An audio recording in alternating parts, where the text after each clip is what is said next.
August 15th, 1947, 11:47 p.m., New Delhi. Inside the towering walls of Parliament House, history was breathing in silence.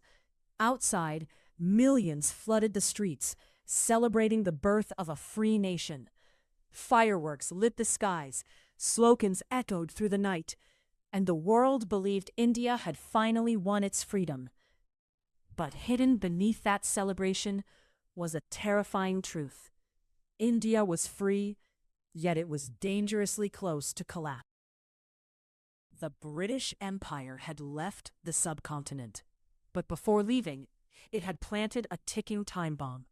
More than 560 princely states were scattered across the land, each ruled by kings, nawabs, and monarchs with their own armies, laws, and ambitions. If even a handful of them refused to join India, the country would shatter before it could even stand. While the nation celebrated independence, one man sat in a dimly lit room, surrounded by maps, intelligence files, and secret reports.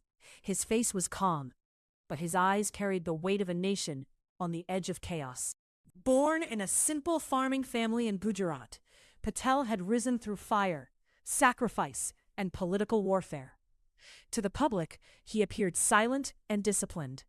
But within the corridors of power, officials knew something different.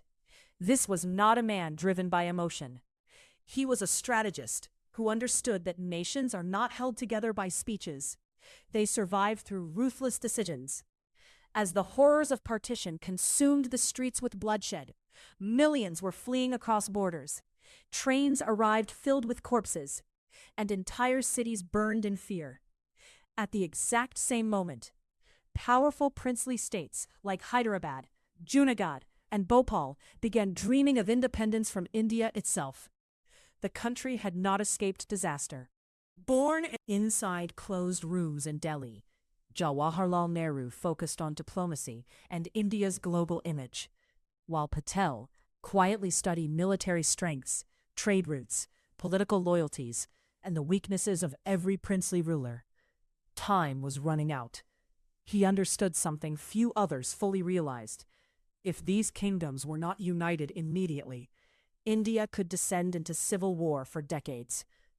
Even Lord Mountbatten had begun to understand that only one man possessed the iron will to weld this fractured land into a single nation.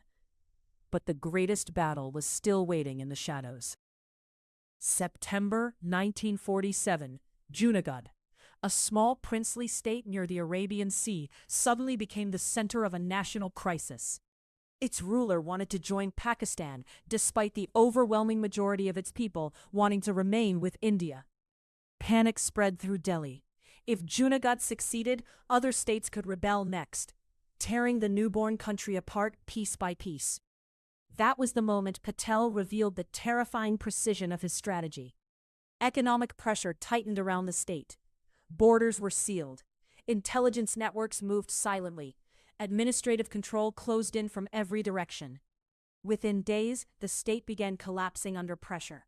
The world witnessed something unforgettable. Patel did not fight with dramatic speeches. He fought with silence, and silence was winning. But Junagadh was only the beginning. Far to the south stood Hyderabad, the most dangerous challenge India had ever faced. A massive princely state sitting at the heart of the country like a loaded weapon. Its ruler, Nizam Osman Ali Khan, was considered one of the richest men alive. He possessed enormous wealth, private forces, international connections, and the support of the Razakars, a violent militia spreading terror across the region. Hyderabad was no longer just a political problem. It had become a potential fracture point that could divide India forever. But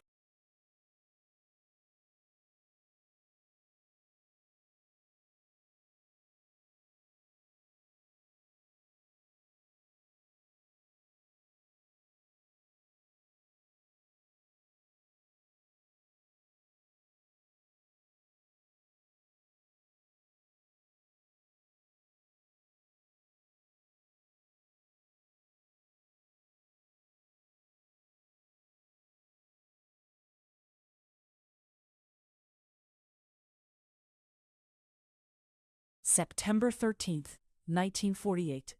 Before sunrise, the Indian Army launched Operation Polo. The sound of armored vehicles thundered across Hyderabad's roads. Soldiers advanced rapidly through the state, while panic spread inside royal palaces. The Razakars began collapsing. Fear consumed the administration. In only 5 days, the Nizam's power structure started disintegrating before the eyes of the world. Then, on September 17th, Hyderabad surrendered. No massive celebration followed. No emotional speeches echoed across the nation. Yet deep inside the government, everyone understood what had just happened. India had survived its most dangerous internal threat. And behind that victory stood a man whose methods were as cold and unbreakable as steel itself. Years passed, but political tensions inside the government continued growing. The ideological differences between Nehru and Patel became increasingly visible. One believed in idealism and global diplomacy. The other believed survival demanded strength above all else. But while the nation moved forward, Patel's health slowly began to fail. The pressure of holding together a collapsing subcontinent had left scars no one could see. December 15th, 1950, Mumbai. The man later known as the Iron Man of India fell silent. December 15th, 1950, Mumbai. The man later known as the Iron Man of India fell silent forever. But even after his death, every border on India's map, every united state, and every piece of land stitched into the republic continued to carry the shadow of his decisions. History remembers many leaders. Many gave speeches. Many became icons. But when India stood at the edge of breaking apart, the man who held it together did not rule with noise. He ruled with fearlessness, silence, and iron will. And that is why the name Sardar Vallabhbhai Patel still echoes through the foundations of modern India.